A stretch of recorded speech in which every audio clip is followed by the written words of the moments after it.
또한 여러모로 후원해 주시고 또한 함께 해주신 사랑에 감사를 드립니다. 아버지 하나님, 정말 그곳에 가서 예배를 드리면서 때로 3시간, 4시간 참 그 예배 속에 함께하면서 또한 땀방울이 흘리는 그런 상황 속에서도 열정을 가지고 주님을 사랑하는 그 모습을 볼 때 늘 그곳에 가서 배우고 오는 아버지 한 그런 시간들을 갖습니다. 비록 저들은 가진 것이 없고 비록 에어컨도 없이 선풍기 몇 대로 유지하면서 예배를 드리고 있지만 그들이 하나님을 사랑하는 그 아름다움은 아버지 하나님 어느 곳 못지않게 열정과 사랑을 가지고 섬기는 모습을 보게 되었습니다. 아버지 하나님, 혹시 우리도 참 경제적으로 참 나아짐이 우리의 신앙이 약해지지 않도록 도와주시고 우리의 마음이 더욱더 열정과 하나님을 사랑하는 마음을 갖고 하나님을 의지하며 살아갈 수 있는 하나님의 사람들 되게 축복해 주시옵소서. 이 시간 주심을 감사하며 예수 그리스도 이름으로 기도드립니다. 아멘. 작성해 주시기 바랍니다. 오늘 여러분과 함께 하나님께서 원하시는 사람, 그동안 시험케 하는 사람, 감동케 하는 사람, 기쁘게 하는 사람, 인정받는 사람에 대해서 말씀을 전했는데 오늘은 하나님께서 원하는 사람이 누구일까? 하나님이 원하는 사람이 누구일까? 오늘 특별히 사도 요한이 요한 1서, 2서, 3서를 기록한 기자이기도 한데 사도 요한이 이 말씀을 기록했을 때에 그 목적이 있다면 그것은 하나님의 자녀가 하나님의 자녀임을 알도록 하기 위한 거예요. 하나님의 자녀라면 본인 스스로가 하나님의 자녀인 것을 알아야 되는데 하나님의 자녀이면서도 하나님의 자녀라는 것을 모르면서 살아가는 사람들이 우리 주위에 많이 있다는 거예요. 그래서 이 사도 요한은 참 하나님의 자녀는 하나님의 자녀답게 살아야 되는데 자녀답게 살지 못하는 그 안타까움을 보면서 오늘 특별히 이 시간에는 구원받은 하나님의 사람들에게 말씀을 하고 있는 것입니다. 요한일서 5장 13절에 내가 하나님의 아들의 이름을 믿는 너희에게 이것을 쓰는 것은 너희로 하여금 너에게 무엇이 있음을 영생이 있음을 알게 하려 함이라. 여러분, 영생이 있음을 믿습니까? 우리 안에 분명히 영생이 있음을 알게 하려 함이라. 하나님께서 이 말씀을 기록한 목적이 뭐냐? 너희에게 구원받고 하나님의 자녀가 된 생명 있는 사람들에게 영생이 있음을 알게 하려 함이라. 그러니까 우리가 신앙생활을 하는 것이 교회에 나오는 것이 어쩔 수 없이 나오는 그런 태도가 아니고 우리 안에 예수님을 통해서 생명을 주었다는 것, 우리 안에 영원한 생명이 있다는 것, 우리 안에 하늘의 시민권이 있다는 것, 이런 것에 대해서 분명히 알고 살아가느냐. 그렇지 않으면 그거는 그거고 이것은 이것이라고 하는, 그래서 늘 마음이 세상을 향해서 살아가는, 그래서는 되지 않지 않느냐. 그래서 하나님이 지금 원하는 사람, 예수 믿고 구원받은 사람들에게 하나님께서 원하시는 그런 이 특징이 무엇일까? 자녀들에게 원하는 그러한 필요 요소들이 무엇일까 하는 것을 요한 1서에서 우리에게 말씀을 하고 있습니다. 그 가운데 첫째가 뭐냐면은 우리 안에 영생이 있음을 아는 사람, 우리 안에 거듭나고 하나님의 자녀가 된 분명한 확신이 있는 사람에게는 계명들을 지키며 살기를 원했다는 거예요. 3절에 우리가 그의 계명을 지키면 이로써 우리가 그를 아는 줄로 알 것이요 라고 말씀했어요.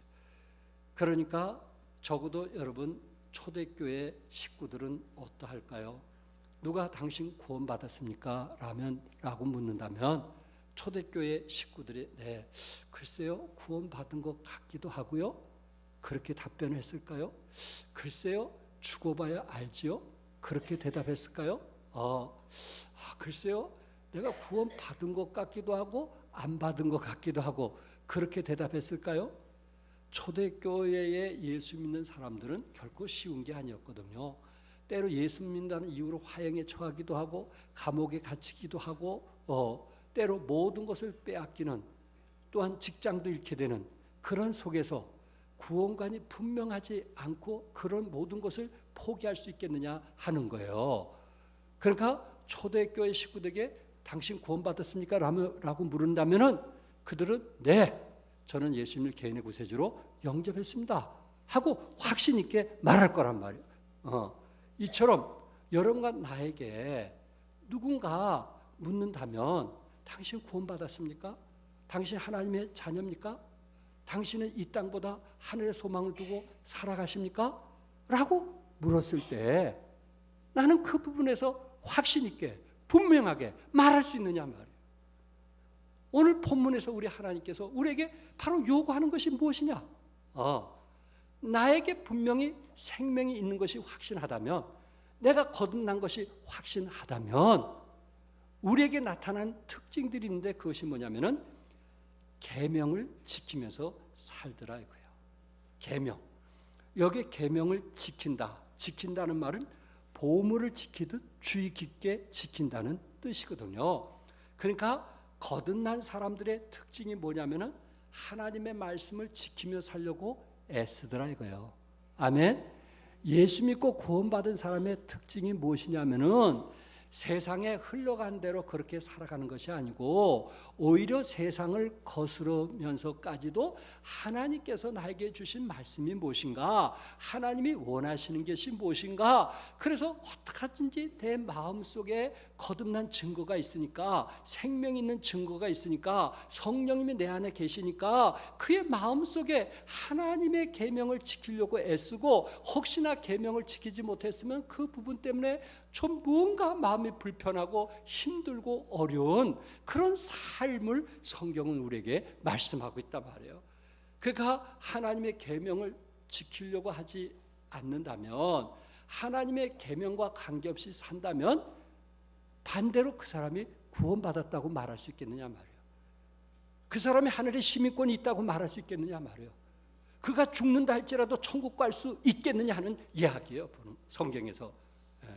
그래서 예수 믿고 구원받은 사람들에게 특징은 하나님의 계명을 지키는 자인데, 4절에 그를 아노라 하고 그의 계명을 지키지 않은 자는 거짓말하는 자요 진리가 그 속에 있지 아니하되. 그를 안다, 하나님을 안다. 그 안다라는 것은 부부가 서로 아는 것과 같은 알미거든요. 그러니까 하나님을 안다고 하는 것은 지식적인 알미 아니고 이미 인격적으로 하나님을 안다 이거예요. 내가 인격적으로 하나님을 아는 사람은 계명을 뭐 하는 거예요? 지킨다는 거예요. 내가 하나님을 안다고 하면서 계명을 지키지 않는 사람은, 그 사람은 뭐 하는 사람이냐면 거짓말하는 자라고 말씀했어요. 또한 내가 하나님을 안다고 하면서 계명을 지키지 않는 사람은 성경에 그 사람은 뭐라 했어요? 진리가 없는 사람이라 했어요. 진리가 없는 자는 뭐예요? 하나님이 계시지 않는다는 거예요. 진리가 없다는 건 뭐예요? 그 사람은 지옥 갈 수밖에 없다라는 거예요. 그러니까 하나님을 안다고 말하면서 예수님 나를 위해서 죽으시고 고난당하시고 죽으시고 부활하신다는 것을 안다고 하면서 나의 삶 속에 하나님의 말씀대로 하나님의 계명을 지키지 않는다면 그 사람은 이미 거짓말쟁이라는 거예요. 우리는 하나님을 안다면 하나님이 기뻐하신 대로 살 수밖에 없다는 거예요. 그러나 하나님을 알지 못하기 때문에 하나님이 기뻐하신 삶을 살 수가 없다는 거예요. 여러분 혹시 아담과 하와를 기억하나요? 하나님께서 아담과 하와에게 행위의 언약을 맺었어요. 행위의 언약. 그 행위의 언약이 뭐예요? 이 선악과를 따먹지 말으라고 했어요. 선악과를 따면 정령 뭐하리라? 죽으리라고 말씀했어요. 하나님께서 그 에덴 동산은 누구를 위해서 마련한 거예요? 아담과 하와를 위해서 마련한 거예요. 그런데 뱀의 게임에 빠지게 되었을 때에 아담과 하와가 어떻게 됐어요? 결국 선악과를 따먹게 되었어요. 하나님의 계명을 지켰어요? 안 지켰어요? 지키지 못했어요. 결국 그들은 에덴 동산에서 추방당하는 그런 안타까움을 보게 되는 것입니다. 왜 아담과 하와가, 때로 성경에 보면 하나님께서 해가 저물 때든지 또한 하나님께서 종종 나타나셔서 아담과 하와와 함께 교제를 했는데, 말씀을 나눴는데, 아담과 하와가 하나님을 안다고 하면서 왜 이렇게 계명을 지키지 못했을까? 그것은 아담과 하와가 결국 하나님을 안 거예요, 모른 거예요? 모른 거예요. 뭘 몰랐을까요? 뭘 몰랐을까요? 하와가 선악과를 보니까 먹음직스럽고 보함직스럽고 지혜롭게 할 만큼 탐스럽다고 했거든요. 왜 하나님이 이렇게 먹음직스럽고 보함직스럽고 지혜롭게 할 만큼 탐스러운 것을 먹지 못하게 했을까? 먹지 못하게 했을까? 여기는 하나님의 깊은 뜻이 있잖아요. 여기는 하나님의 분명히 깊은 뜻이 있는데 왜 하나님이 나에게 이런 좋은 것을 먹지 말라고 했지? 하면서 그걸 뭐 했어요? 따먹은 거예요. 하나님께서 하지 말라고 했을 때는 거기 깊은 뜻이 있을까요? 없을까요? 분명히 깊은 뜻이 있단 말이에요. 하나님께서 그것은 아담과 하와를 위한 것이었어요. 하나님을 위한 것이 아니었어요. 근데 우리는 때로 그런 실수를 범하는 거예요. 왜 이렇게 먹음직스럽고 보함직스럽고 지혜롭게 할 만큼 탐스러운데 왜 하나님은 이것을 먹지 말라고 하지? 왜 먹지 말라고 하지? 이 좋은 거를, 이 세상의 낙이 얼마나 즐겁고 행복하고 멋있는데 왜 하나님께서 이런 것을 즐기지 말라고 하지?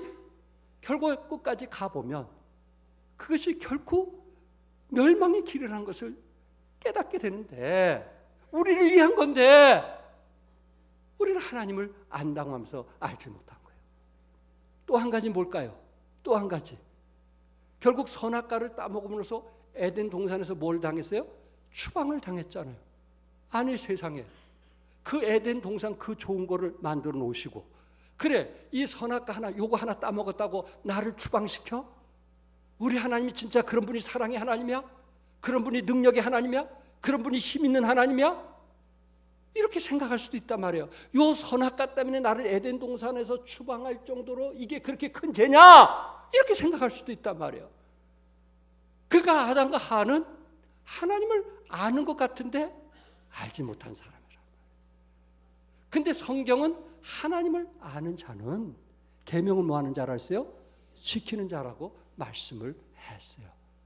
여러분, 우리가 때로 성경을 보면 좀 아이러니한, 좀 이해가 되지 않는 부분들이 있어요. 왜? 성경에 보면 에덴 동산에 여러분 정말 그 아담과 하와를 위해서 얼마나 아름답게 만들어 놨어요. 그런데 아담과 하와가 결국은 추방당하고 나서 에덴 동산이 황폐해졌단 말이에요. 에덴 동산이 지금 터키 근처 쪽인데 완전히 황폐됐잖아요. 여러분, 이스라엘이 젖과 무엇이 흐르는? 젖과 꿀이 흐르는 땅이라고 했어요. 그래서 12지파가 그곳에 들어가서 점탐할 때 거기에 포도송이를 메고 오는데 두 사람이 메고 올 정도로 했어요. 그러니까 포도송이가 우리 머리만한 것 같아요. 그러지 않겠어요? 젖과 꿀이 흐르는 땅이었어요? 흐르지 않는 땅이었어요? 흐르는 땅이었어요. 근데 지금 이스라엘에 갔다 오신 분들의 얘기는 뭐냐면은 우리나라 한쪽 시골보다 못한 거예요. 우리나라 시골보다 못한 거예요. 정말 식물 키우기가 힘들고 어려운 곳이 바로 이스라엘이에요. 어떻게 젖과 꿀이 흐르던 땅이 이렇게 될 수 있을까? 그리고 여러분들이 아신 대로 아시리아 아시죠? 아시리아 또 바벨론, 그들이 완전히 제국을 점령할 때 그것이 지금 어느 쪽이냐면 터키 쪽이거든요. 그곳에 티그리스 강이라든지 강물이 그쪽으로 흐르던 장소 아니에요? 그곳에서 문화의 꽃이 피었던 장소가 아니냐 말이에요. 바벨론이 세계를 지배할 정도로 그렇게 물이 정말 아름답게 흘렀던 장소가 아니냐 말이에요. 그게 지금 근처가 터키 근처거든요. 아니 이라크 근처란 말이에요. 근데 어때 지금 이라크가 지금 어때요? 형편없는 황폐된 곳이란 말이에요. 왜 그렇게 됐을까? 우리는 이해가 안 되는 거예요. 지금 우리가 살아가는 여러분과 나는 이해가 안 되는 거예요. 왜 그랬을까요? 결국은 성경에서 말씀을 하고 있는 거예요. 에레미야 25장에 결국 이스라엘과 바벨론들이 하나님 말씀에 불순종했기 때문에 그런 비옥한 땅들이 황폐해져 가는 거예요. 하나님 말씀에 순종하지 않기 때문에 그 비옥한 땅들이 황폐해진 거예요. 저들이 하나님의 계명을 지켰다면 에덴 동산은 계속 유지했을 것이고, 저들이 하나님의 계명을 지켰다면 티그리스 강과 유프라테스 강과 그 강이 흐르는 그곳에서 저들은 얼마든지 문의 꽃을 필 수 있었지만 하나님 말씀에 불순종하게 되었을 때 황폐한 땅으로 변해버린 거예요. 그렇구나. 하나님의 계명을 지키면 하나님께서 우리를 흥왕하게 하시고 하나님께서 우리를 더 풍성하게 하지만, 우리가 하나님의 계명을 지키지 않으면 그것은 하나님을 아는 사람도 아니고, 또한 그 사람의 삶에는 영적으로도 물질적으로도 황폐할 수밖에 없다는 것을 성경이 우리에게 말씀하고 있는 거예요. 하나님께서 구원받은 사람에게, 거듭난 사람에게 거듭 강조하고 싶은 요구사항이 있다면, 예수 믿고 거듭난 사람은, 하나님을 아는 사람은 계명을 뭐하는 자라고요? 지키는 자다. 지키지 못했을 때 무언가 괴롭고 무언가 힘들고 무언가 마음이 불편한 그런 상태로 살아가게 된다는 거예요. 이게 예수 믿고 구원받은 사람의 특징이라는 거예요. 그렇지 않으면 우리 몸이, 우리 마음이 황폐해지고 영적으로 황폐해질 것을 성경은 우리에게 말씀하고 있는 것입니다. 성도 여러분, 우리가 그리스도 안에 살아가면서 하나님을 아는 사람은 계명을 지킨다는 거 꼭 기억을 하시기 바랍니다. 여기 3절에 우리가 그의 계명을 뭐하면? 지키면 이로써 우리가 그를 아는 줄로 알 것이라 했어요. 3절에는 계명을 지킨다고 그랬어요. 5절에는 누구든지 그의 말씀을 뭐하는 자는? 지키는 자는 하나님의 사랑이 참으로 그 속에서 온전하게 되었나니 이로써 우리가 그의 안에 있는 줄을 아노라. 여기에 보니까 계명을 지키는 것과 그의 말씀을 지키는 것, 어떤 차일까요? 계명을 지키는 것과 그의 말씀을 지키는 것 어떤 차일까요? 우리는 계명은 구약 시대부터 주신 말씀이라고 볼 수 있어요. 그런데 그의 말씀이라고 하는 것은 우리 예수님께 주신 새 계명이라고 말씀하고 있어요. 그러니까 좀 더 쉽게 얘기하면 계명은 명령이요, 말씀은 순종인 거예요. 우리는 하나님의 명령에 우리가 따르지 않으면 결국 우리에게는 고통을 당하는 거예요. 죽음을 당하는 거예요. 구약 시대는 하나님께서 명한 것에 따르지 않으면 결국 죽음을 당하는 거예요. 그런데 우리 신약 시대는 새 계명을 줬는데 그것은 뭐 해야 되냐면은 순종을 해야 되는 거예요. 부모가 어디를 가면서 얘야, 내가 없는 동안 너 걔에게 밥 주고 그리고 차든 세차시키고 요 정도는 해놓으라 하고 명했어요. 그래서 부모가 왔을 때 그 명령에 따르면 부모는 기뻐하는 거예요. 그런데 어느 날 부모가, 아마 어머니가 몸이 굉장히 아팠어요. 그런데 그 일을 해야 되는데 못하는 거예요. 그래서 딸에게, 얘야, 내가 사실 이런 일을 해야 되는데 네가 도와주면 어떻겠니? 그렇게 얘기한 건 명이 아니에요. 도와주면 어떻겠니? 근데 그 딸이 기쁨으로 그 일을 한 거예요. 그걸 갖고 순종이라고 하는 거예요. 그러니까 여러분과 내가 계명을 지킨다든지 그 말씀을 지키는 사람, 결국 하나님을 아는 사람은 명령에 복종하든지 그렇다면 순종하든지 둘 중에 하나 해야 되는데, 하나님을 기쁘게 하는 사람은 순종하는 사람이에요. 아멘? 순종하는 사람이에요. 계명을 지키는 거예요. 성경에 말씀했는데 성경 말씀대로 살지 않는 것에 대해서 참 뭔가 마음이 불편한 거예요.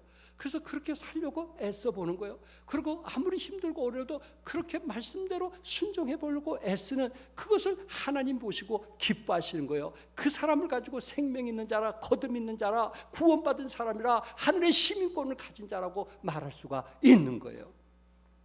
성경에 요한복음 14장 21절에 예수님께서 나의 계명을 지키는 자라야 나를 뭐하는 자라고 했어요? 사랑하는 자라고 했어요. 나를 사랑하는 자는 내 아버지께 사랑을 받을 것이요 나도 그를 사랑하여 그에게 나를 나타내리라. 하나님의 계명을 지키는 자가 바로 나를 사랑하는 자란 말이에요. 예수님을 사랑한다고 하면서 계명을 지키지 않는 자가 예수님을 사랑한다는 것은 거짓말이란 말이에요. 내가 예수님을 사랑한다는 것은 우리에게 나타나야 될 뭔가 표시가 있어야 되는데, 그것이 뭐냐면은 하나님의 말씀을 지키는 거란 말이에요.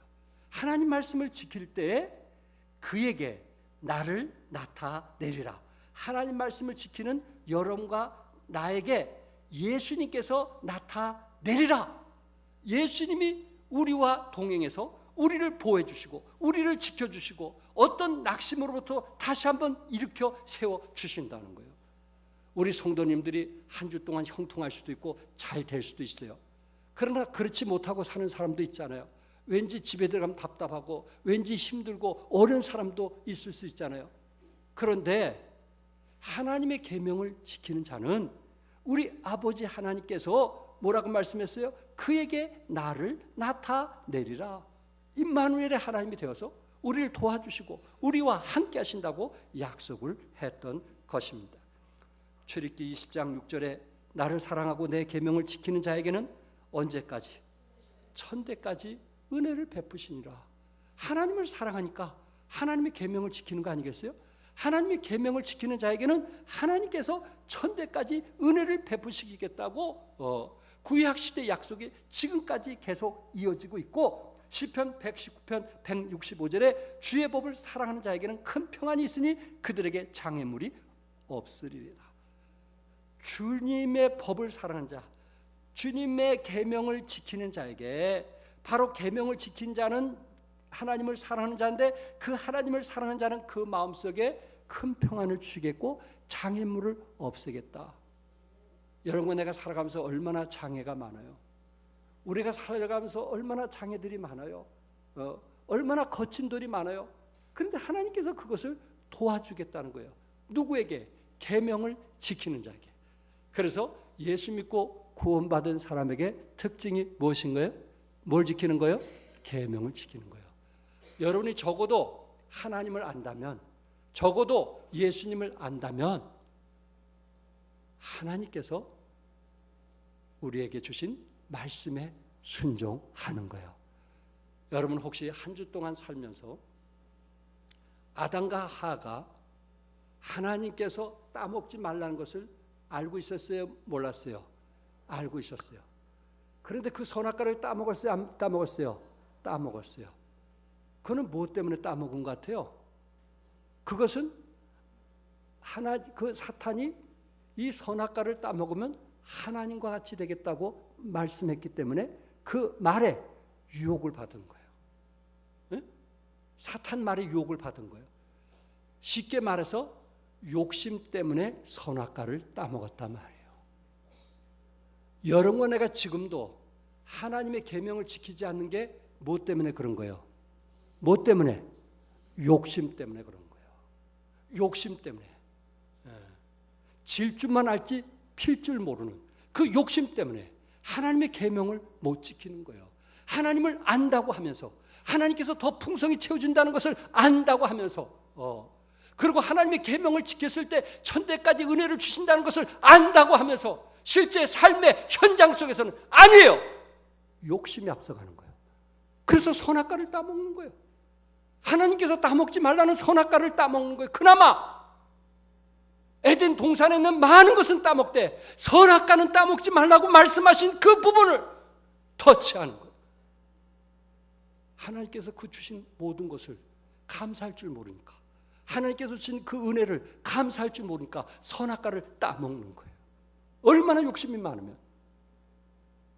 그렇구나. 내가 계명을 지키지 못하는 것은 내 마음의 욕심 때문이구나. 하나님, 내 욕심을 내려놓게 해주십시오. 내 욕심을 내려놓게 도와주십시오. 그럴 때 우리는 하나님 말씀에 순종하는 그리스도인이 될 것입니다. 두 번째는 예수님을 본받아 행하기를 원하십니다. 6절에 그의 안에 산다고 하는 자는 그가 행하신 대로 자기도 행할지니라. 그의 안에 산다는 말, 이 산다는 말은 그 안에 거한다는 말입니다. 여기서 행한다는 말은 걸어간다는 말로 삶을 말하고 있어요. 본문에 행하시는 대로라는 말은 하나님의 자녀라면 예수님께서 지상에서 사셨던 그 생애처럼 살라는 말씀입니다. 여러분 아는 작은 예수로서 예수님이 하셨던 것처럼 살아가는, 갈라디아서 2장 20절 다 암송하시죠. 함께 읽도록 하시죠. 시작. 내가 그리스도와 함께 십자가에 못 박혔나니 오직 내 안에서 사시는 것이라. 이제 내가 육체 가운데 사는 것은 나를 위하여 자기 자신을 버리신 하나님의 아들을 믿는 믿음 안에서 사는 것이다. 예, 저는 이 암송 구절 중에 제 마음에 늘 와닿는 거, 그것이 있다면 이제 내가 육체 가운데 사는 것은 나를 사랑하사 나를 위하여 자기 자신을 버리신 하나님의 아들을 뭐하는? 믿는 믿음 안에서 사는 것이다. 그렇구나. 이제 내가 사는 것은 예수님 나를 위해서 고난당하시고 죽으시고 3일 만에 부활하신 그것을 믿는 믿음 안에서 사는 것이구나.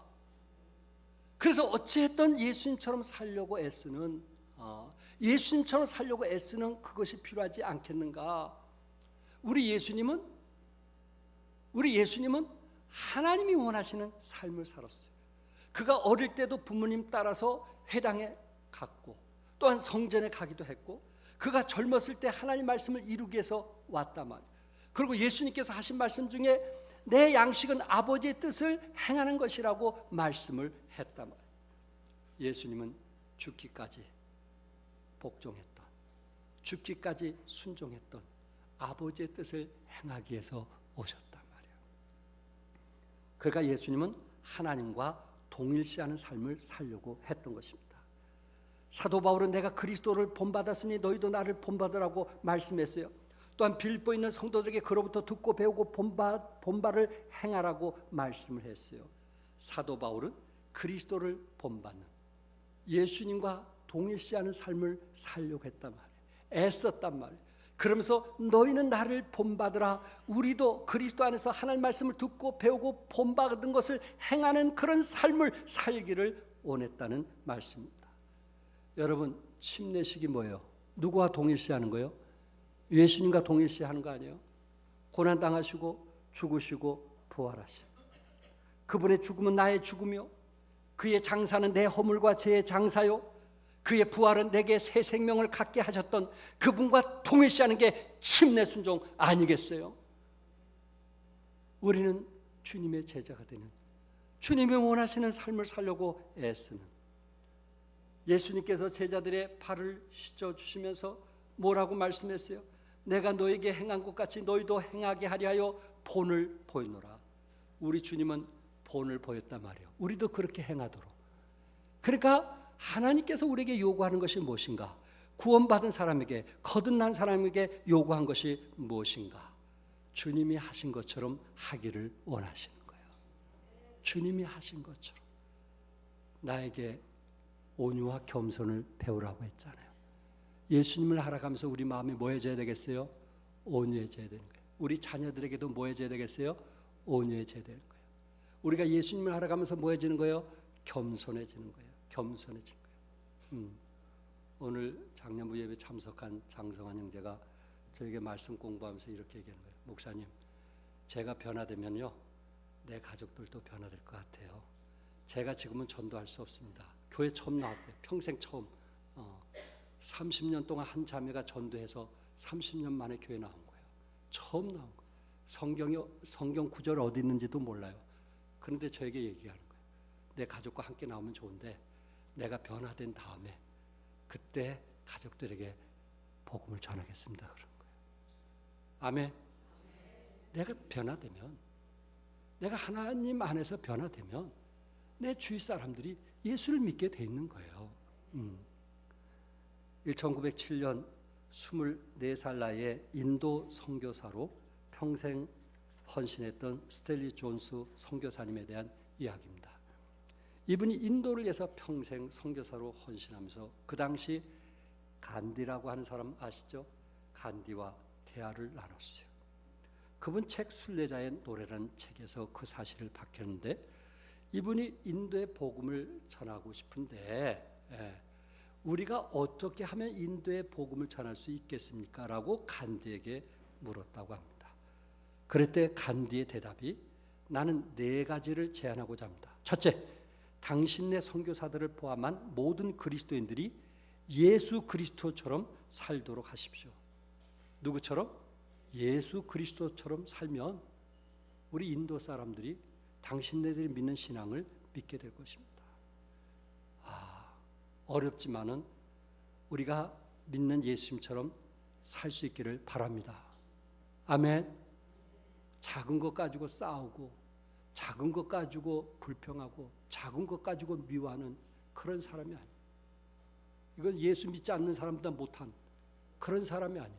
적어도 예수 믿는 사람이라면 좀 손해볼 줄도 알고 희생할 줄도 알아야 되는데, 그거 작은 것 하나 희생 안 하려고 싸우고 욕하고 화내고. 우리 예수님이 원하는 거 아니잖아요. 예수님이 원하시는 거 아니잖아요. 우리 예수님의 제자라면 좀 뭔가 좀 희생할 줄 아는, 좀 이것이 목숨과 관계되는 것이 아니라면 좀 희생할 줄 아는 그런 것이 필요하지 않겠는가. 당신의 종교의 가르침을 실천하십시오. 두 번째, 당신의 가르침의 품위를 떨어뜨리거나 저하시키지 마십시오. 품위, 우리가 할 얘기인데, 당신의 종교의 가르침을 실천하십시오. 그 가르침의 품위를 뭐하지 말라? 떨어뜨리거나 저하시키지 말라. 우리의 품위, 예수 믿는 그리스도의 품위, 그리스도의 향기를 드러내는. 셋째, 사랑을 강조하고 그것을 추진력으로 삼으십시오. 사랑을 드러내라 말. 사랑. 넷째, 타 종교들을 보다 호의적으로 공부하고 그 종교들 속에 있는 선한 것들을 찾아내고 사람들에게 보다 호의적으로 다가가십시오. 한마디로 간디는 이 선교사님에게 인도의 복음을 전하려면 적어도 예수님처럼 살려고는 노력해야 된다는 거예요. 아멘. 누구처럼 살려고? 예수님처럼 살려고. 우리 자매님들 속상할 때 남편에게 바가지 긁을 수 있지만 옆집에서 10번 바가지 긁으면 우리는 한 9번 정도 해야지. 11번 되겠어요? 예수 믿는 사람이? 예수 믿지 않는 옆집 사람이 자기 남편에 대해서 한 3번 정도 하면 우리는 한 2번, 1번 정도 해서 끝나야지.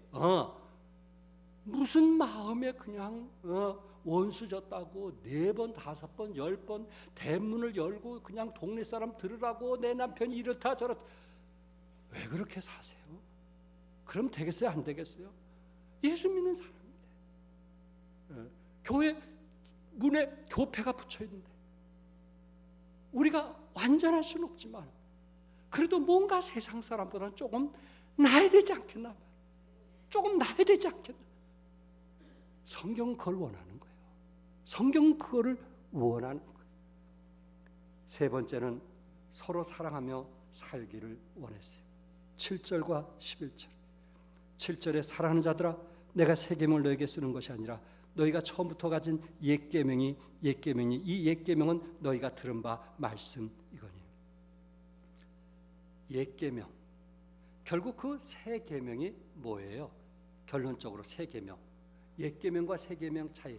그 새 계명은 질적으로 경험적으로 새롭다는 뜻이지 그게 어떤 다른 질이 다른 새 계명을 줬다는 얘기가 아니에요. 요한복음 13장 34절과 35절에 새 계명을 내게 주노니 서로 뭐하라? 사랑하라. 새 계명이 뭘까? 그것은 서로 뭐하는 거예요? 사랑하는 거예요. 우리 주님께서 구원받은 사람에게 말씀하셨어요. 새 계명을 너에게 주노니 서로 사랑하라. 그러니까 여기 요한일서 2장 7절에서는 새 계명을 쓰는 것이 아니라 새 계명을 쓰는 것이 아니라고 그랬어요. 근데 2장 8절에서는 뭐라 그랬어요? 새 계명을 쓰노니. 이게 모순처럼 들릴 수 있어요. 그런데 이 말이 뭐냐? 새 계명을 쓰는 것이 아니라 새 계명을 쓰노니. 왜 같은 성경 구절에 이렇게 서로 어긋나는 메시지를 줬을까? 하나님께서 우리에게 옛 계명이나 새 계명이나 같은 것인데 그 옛 계명을 우리 삶 속에 경험하면 그것이 새로워지게 돼서 새 계명이 되는 거예요. 옛 계명이나 새 계명이나 같은 거예요. 그런데 새 계명은 누구를 통해서 이루어진 거예요? 예수님. 그분이 우리 죄를 위해서 죽으시고 그분이 십자가 달려 돌아가시고 그 사실을 내가 믿게 됐을 때 그것이 우리에게 새 계명이 되는 거예요. 예수님은 제자들을 끝까지 사랑하셨어요. 제자들이 서로 높은 자리를 오르기 원했을 때 그것을 알면서도 또한 예수님을 배반한 것을 알면서도 예수님은 사랑하시되 끝까지 사랑하셨어요. 우리 주님은 누구를 사랑하되 어떻게 사랑하기를 원해요? 끝까지 사랑하기를 원해요. 여러분, 사람이 살아가면서 아내하고도 불편한 관계가 될 수 있잖아요. 내가 가장 사랑하는 사람하고도 불편한 관계가 될 수 있잖아요. 그런데 그것을 시간이 지나면서 우리는 또 이해하고 또 내가 부족하다고 생각하고 그래서 우리는 품잖아요. 그래서 지금까지 40년 50년 같이 사시는 거 아니겠어요? 이처럼 다른 사람에게도 때로 불편할 수 있지만 이해하고 품고 사랑하라고 성경은 말씀했어요. 그때 하나님 주신 그 감동, 그때 그 주신 기쁨, 그것은 말로 다 표현할 수가 없어요. 말로 다. 우리 마음에 쓴뿌리 갖게 됐을 때 그것이 우리 몸의 질병으로 나타나게 된다.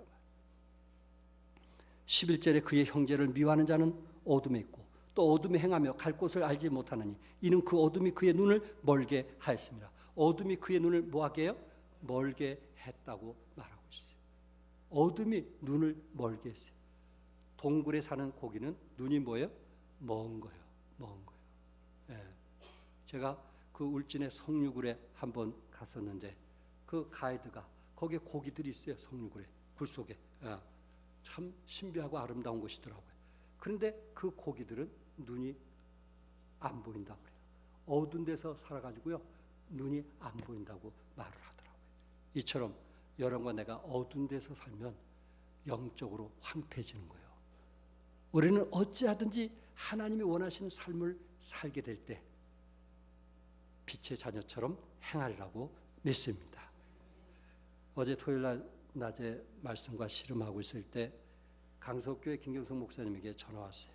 사실 올 가을에 가을 친교 때 강석교회에서 40주년을 맞이해서 3, 4천만 원을 들여가지고 곤지암 소망 수련회에서 전국 친교를 갖기로 했거든요. 그러니까 그곳에도 많은 돈이 필요한데 그 청년부의 교사가 라오스와 캄보디아의 그 홍수 제가 그 올린 것을 보고 그 청년들에게 그것을 보여주면서 청년들하고 같이 기도한 거예요. 기도했는데 그 한 형제 마음이 움직여가지고 그분들을 위해서 물질로 후원을 했어요. 그래서 저에게 전화가 온 거예요. 목사님 어떻게 도와줬으면 좋겠습니까? 그래서 그 액수를 두 군데를 이렇게 나눠서 도와주라고 얘기를 했어요. 상록수교회 심철남 목사님 여러분 아실 거예요. 정말 어렵게 사역을 하시는 분이에요. 근데 이분이 캄보디아에 다녀오셔가지고 지난달인가요? 선교비로 820만 원을 보내왔어요. 이게 무슨 돈이냐 물었더니 건축비 조금 하고 그 다음에 중고생들 학비 없이 어려운 아이들을 위해서 중학교, 고등학교 졸업 때까지 한 50여 명, 몇 목사님이 50명을 후원하기로 약속을 했다는 거예요. 그 금액이라는 거예요. 그곳에 가보니 정말 어려운 학생들, 돈이 없어서 공부를 못하는 아이들이 교회에 나오는 거예요. 선교사님이 그분들을 좀 도와달라는 거예요. 실적으로 우리 주위엔 그런 분들이 많이 있어요. 우리 교회에서도 때로 참 장학금으로, 구제헌금으로, 또한 선교헌금으로 이런 일들을 많이 하고 있지만 그곳에 가보면 정말 힘들고 어려운 사람들이 있더라고요. 여러분, 우리 주님은 그들에게까지도 뭐 하라고 했어요? 사랑하라고 한 거예요. 손을 좀 피라고 한 거예요. 그들의 액수는 그렇게 많은 액수가 아니에요.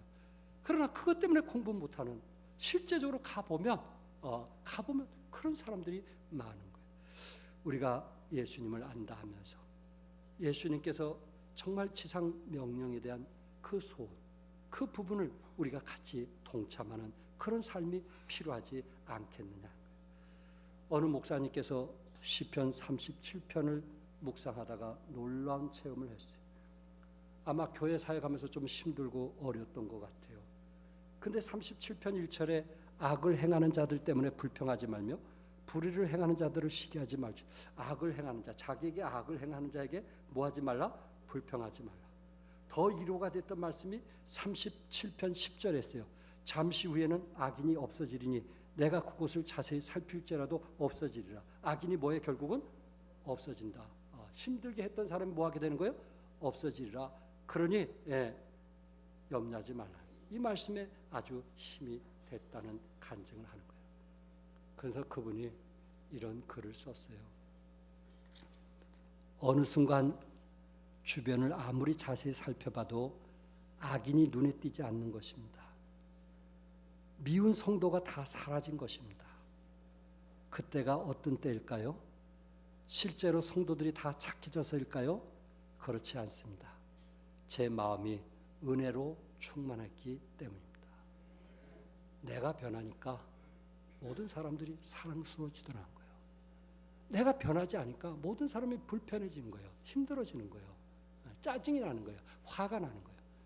그러나 내가 하나님의 사랑으로 풍성해지니까 그것을 뛰어넘는 십자가의 사랑 안에서 그런 것을 뛰어넘는 그런 삶을 살게 되었다는 것입니다.